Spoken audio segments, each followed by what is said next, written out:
It's a fact. ಇವಾಗ ಏನಾಗಿದೆ ಅಂತಂದ್ರೆ ಸಿಎಂ ಪತ್ನಿ ಅವರೇ ಮುಡಾಯ್ಕೆ ಒಂದು ಪತ್ರ ಬರೆದಿದ್ರು. ತಪ್ಪೇನಿದೆ ಅದಕ್ಕೆ? ಅಂದ್ರೆ ನಮಗೆ ನಿವೇಶನ ಕೊಡಿ ಅಂತ ಒಂದು ದಯಮಾಡಿ ನಾನು ಮಾಧ್ಯಮದ ಸ್ನೇಹಿತರ ಜೊತೆಗೆ ಹೇಳ್ತೇನೆ, ಸ್ವಲ್ಪ ಸಾಮಾನ್ಯ ಜ್ಞಾನ ಅಂತಾರಲ್ಲ, ತಿಳುವಳಿಕೆ, ಸಾಮಾನ್ಯ ತಿಳುವಳಿಕೆಯನ್ನು ಯೂಸ್ ಮಾಡಿ. ಇದರಲ್ಲಿ ಮೈಸೂರು ಅರ್ಬನ್ ಡೆವಲಪ್ಮೆಂಟ್ ಅಥಾರಿಟಿ ಇದರಲ್ಲಿ ಭ್ರಷ್ಟಾಚಾರ ಆಗಲಿ, ಕಾನೂನಿನ ವಿರುದ್ಧ ಆಗಲಿ ಏನು ನಡೆದಿದೆ, ಮುಖ್ಯಮಂತ್ರಿಗಳಾಗಲಿ, ಮುಖ್ಯಮಂತ್ರಿ ಕುಟುಂಬದಾಗಲಿ, ಅವ್ರ ಜಮೀನನ್ನು ಮೂಡಾದವರು ವಶಪಡಿಸ್ಕೊಂಡಿದ್ದಾರೆ. ಅದಕ್ಕೆ ಕಾಂಪೆನ್ಸೇಷನ್ ಅವ್ರಿಗೆ ಕೊಡಿಯಪ್ಪ, ನಮಗೆ ಭೂಮಿನಾರು ಕೊಡಿ ಶೇರಿಂಗ್ ಇದರಲ್ಲಿ ಅಂತ ಹೇಳಿದ್ದಾರೆ. ಶೇರಿಂಗ್ ಪ್ರಕಾರ ಮೂಡ 50-50 ಕೊಟ್ಟಿದೆ ರೀ. ಅಲ್ರಿ ಆಗಲಿ, ನಾ ಕೇಳ್ತೀವಿ, ನಮಗಿಂತಲ್ಲಿ ಕೊಡು ಅಂತ ಬರೆದಿರ್ತೀವಪ್ಪ. ಅಲ್ಲಿ ಲ್ಯಾಂಡ್ ಅಕ್ವೈರ್ ಮಾಡ್ಕೊಂಡಿದ್ದಾರೆ, ಅಲ್ಲಿ ಸೈಟ್ ಮಾಡಿ ಹಂಚಿಬಿಟ್ಟಿದೆ. ನೋಡಿ ಒಂದು ನಿಮಿಷ ಬಾಟಮ್ ಲೈನ್ ಹೇಳ್ಬಿಡ್ತೇನೆ. ಇದು ಅನಾವಶ್ಯಕ, ಇದು ಅನಾವಶ್ಯಕ.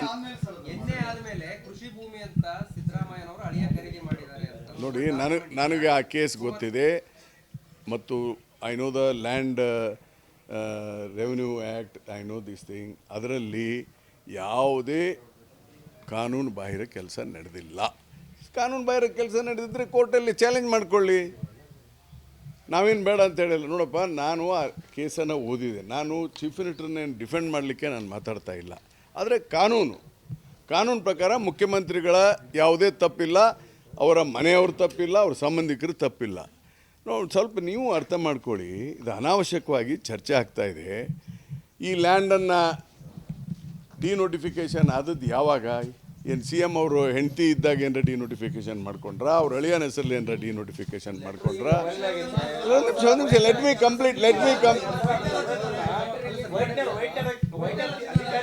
ನೋಡಿ, ಲೆಟ್ ಮಿ ಕಂಪ್ಲೀಟ್.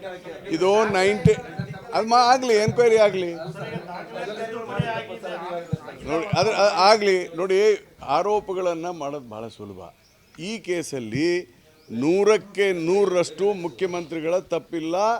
ಮುಖ್ಯಮಂತ್ರಿಗಳನ್ನು ಏನೂ ಮಾಡಲಿಕ್ಕಾಗಲ್ಲ. ಸುಮ್ಮನೆ ಕಾನೂನಿನಲ್ಲಿ ವಿಚಾರಣೆ ಮಾಡಲಿಕ್ಕೆ ಹೇಳ್ಬೋದು, ಇನ್ನೊಂದು ಮಾಡ್ಬೋದು. ಈಗ ನಾನು ನಿಂತಿದ್ದೇನೆ, ಯಾರಾದರೂ ಬೇಕಾದ್ರೂ ಒಂದು ಕಂಪ್ಲೇಂಟ್ ಕೊಡ್ಬೋದು. ಕಂಪ್ಲೇಂಟ್ಗೆ ಹೋದ ತಕ್ಷಣ ಪೊಲೀಸರು ಎನ್ಕ್ವೈರಿ ಮಾಡಲಿಕ್ಕೆ ಅವ್ರಿಗೆ ಅಧಿಕಾರ ಇದೆ. ಎನ್ಕ್ವೈರಿ ಮಾಡಿದ ತಕ್ಷಣ ನಾನು ಅಪರಾಧಿ ಅಲ್ಲ. ಇಲ್ಲಿ ಯಾವುದೇ ತಪ್ಪಿಲ್ಲ. ಇದನ್ನು ದಯವಿಟ್ಟು ಅರ್ಥ ಮಾಡಿ. 1997ನಲ್ಲಿ ಡಿನೋಟಿಫಿಕೇಷನ್ ಆಗಬೇಕಾದ್ರೆ ಇದು ಒಂದೇ ಲ್ಯಾಂಡ್ ಆಗಿಲ್ಲ. ಒಟ್ಟಾರೆ ಮೂಡಾದಲ್ಲಿ ಸಾವಿರಾರು ಎಕರೆ ಲ್ಯಾಂಡ್ಗಳನ್ನು ಬಾಲಸುಬ್ರಹ್ಮಣ್ಯ ನೇತೃತ್ವದ ಸಮಿತಿ ರಚನೆ ಆಗಿತ್ತು. ಅವರು ಇದು ಸರಿಯಾಗಿ ಕಾನೂನು ಪ್ರಕಾರ ಅಕ್ವೈರ್ ಆಗಿಲ್ಲ, ಇದನ್ನೆಲ್ಲ ಡಿನೋಟಿಫೈ ಮಾಡಿ ಅಂತ ಹೇಳಿದಾಗ ಅದು ಡಿನೋಟಿಫೈಡ್ ಆಗಿದೆ. ಆ ಸಂದರ್ಭದಲ್ಲಿ ಚೀಫ್ ಮಿನಿಸ್ಟ್ರು ಅಳಿಯಂದಾಗಲಿ, ಚೀಫ್ ಮಿನಿಸ್ಟರ್ ಹೆಂಡ್ತಿನಲ್ಲಿ ಲ್ಯಾಂಡ್ ಇರಲಿಲ್ಲ. ಇದು 1997. ಇವ್ರು ಲ್ಯಾಂಡ್ ಪರ್ಚೇಸ್ ಮಾಡಿದ್ದು ಯಾರಿಂದ? ಯಾವಾಗ? 2004ಅಲ್ಲಿ, ಆಫ್ಟರ್ 6.5 years ಆದಮೇಲೆ. ಯಾರಿಂದ? ಆ ನಿಂಗ ಅನ್ನೋಂಥ ಮಗನಿಂದ. ಆಫ್ಟರ್ ನೋಟಿಫಿಕೇಷನ್ ಆಗಿ 6.5 years ಆದಮೇಲೆ 2004ಅಲ್ಲಿ. ನೋಡಿ, ಆಯ್ತು ರೀ, ಎನ್ನೇ ಮಾಡಿದ್ರೆ ಸರಿಯಾಗಿ ಮಾಡಿಲ್ಲ ಅಂತ ಅಷ್ಟೇ. Thank you.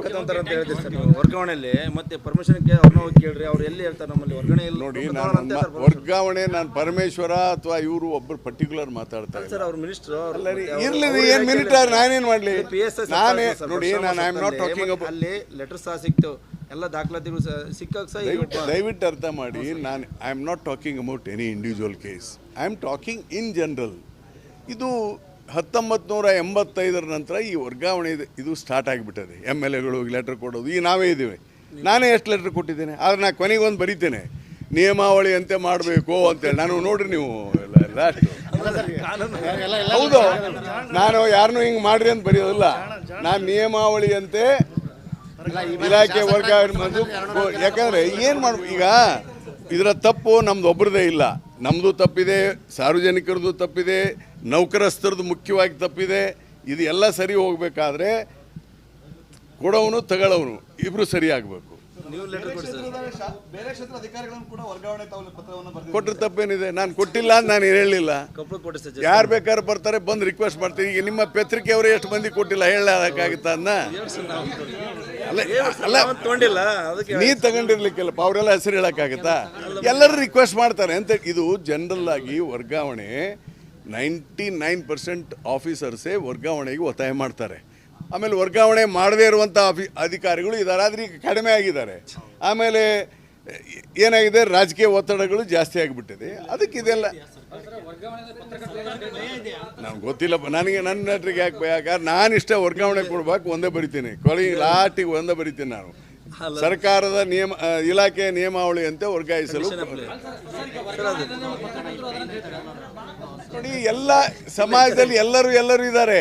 ಈಗ ನೀವು ಯಾರೋ ಬಂದು ಕೊಟ್ಟಿರ್ತೀರಿ, ಇವ್ರು ಒಂದು ಕೊಟ್ಟಿರ್ತೀರಿ, ಈಗ ಎಲ್ಲರೂ ಕೇಳಿರ್ತಾರೆ ಅಂತ ಹೇಳಿದ್ದು.